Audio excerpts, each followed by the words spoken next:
Oboz are a US brand that deserve a little more attention than they currently receive over here in the UK. I reviewed the original Katabatic back in 2023 and really rated it. The Katabatic LT that I have here today is a significant improvement, not just cosmetically, it looks nicer, but also in terms of its componentry and its fit. The Katabatic LT couldn't be better suited towards UK use if it tried. It's a capable all-rounder, it's lightweight, and it also has a good amount of support as well. It features a decent amount of grip on the outsole, which has meant that it's suitable for a pretty wide variety of differing disciplines, whether that's hill walking, whether that's scrambling, or even as an approach shoe for climbing.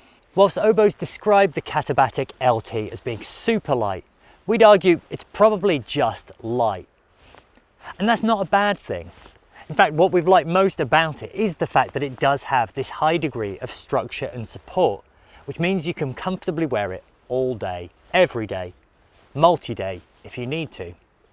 In short, it's something you could use for something like the West Highland Way or the Pennine Way. It's not something we trail run in, but you could definitely pick up the pace in it. The outsole has been updated within the Katabatic LT. There's more traction around the heel and there's more spacing in between the lugs. And this again is great from a UK perspective where more often than not it's going to be mud and vegetation that are your two main issues. On wet rock, it's maybe not the most grippy, but neither is it the most slippy. And it is an awkward thing to get right because the grippier you tend to get on wet rock, the softer the compound you use and the quicker it tends to wear out.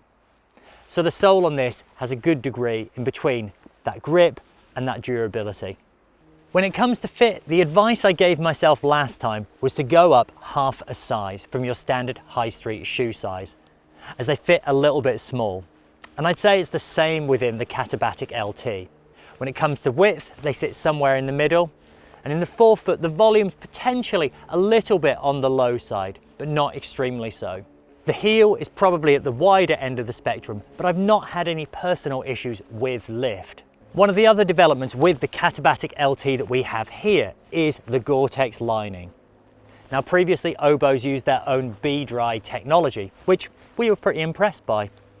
But the shift to Gore-Tex has definitely added to the overall sense of quality within the shoe. And it does have an undeniably nicer finish as a result of it. If you're not interested in a waterproof lining, then there is an unlined version available, and people do tend to feel pretty strongly about this. Finally, Oboz have used a TPU reinforcement in key areas where there's likely to be high wear and tear, particularly around the toe and around the back of the shoe. Now the durability of my previous Katabatics was great, and I've had these for a long time now and have been using them pretty much day in, day out.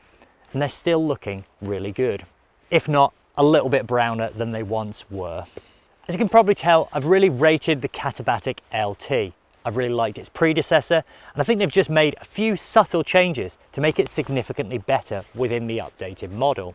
The headline for me is simply that it's a good, light and supportive shoe that's capable of doing a wide variety of different things.